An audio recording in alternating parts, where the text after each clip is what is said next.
One purpose for my other video about oranges was to point out that we don't know much about which skins and seeds on fruit are safe to eat. And in this video, I'd like you to consider that we don't know much about how cooking affects foods either. Some foods must be cooked, such as red kidney beans, because they contain chemicals that are unnatural for humans, and cooking breaks those chemicals down. But what effect does cooking have on potatoes, broccoli, or apples? Here is how I cook sweet potatoes and yams. You can use an oven if it can hold a low temperature of about 170 degrees Fahrenheit or 75 degrees Celsius, or use a crock pot at its lowest temperature setting. Just leave the yam or sweet potato in the oven for 2 to 4 hours.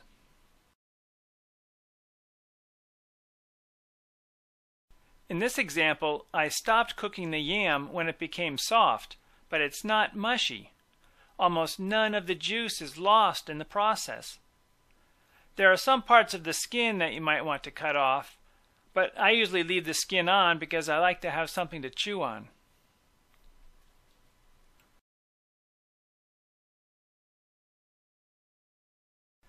I think most people are overcooking food. I usually prefer fruits and vegetables to be cooked at a lower temperature and for a shorter period of time. You can cook apples like this also. Here is a Granny Smith apple that I'll cook until it's soft, but not mushy. I don't lose any of the juice when it's cooked like this.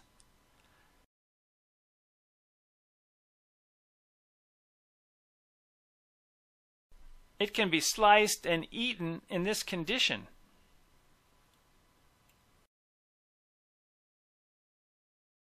This technique of low temperature and short cooking times make it easy to cook apples that you normally would never cook, such as these red apples. They become soft and flexible, but not mushy.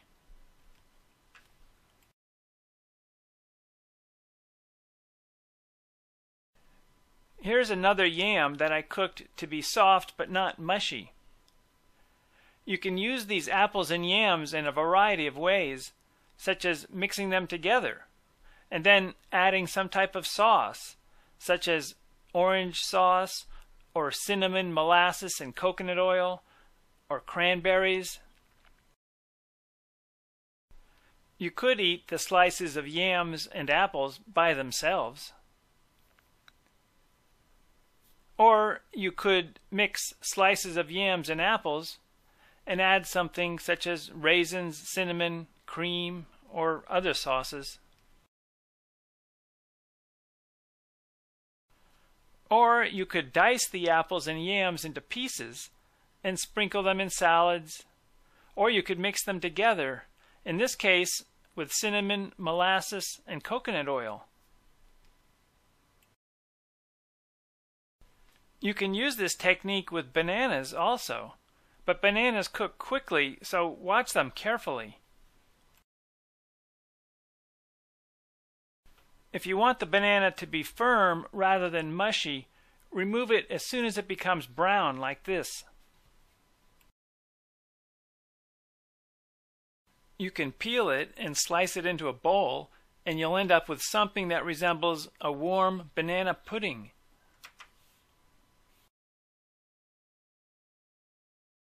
If you cook the banana for so long that it becomes black, it will feel like a slightly inflated water balloon. These are very juicy, so make sure you open them up over a bowl. You can also freeze these bananas. Here's one that I just pulled out of the freezer. Some white frost is building up on it. Since the inside has been cooked, the skin will peel away much more easily than frozen raw bananas.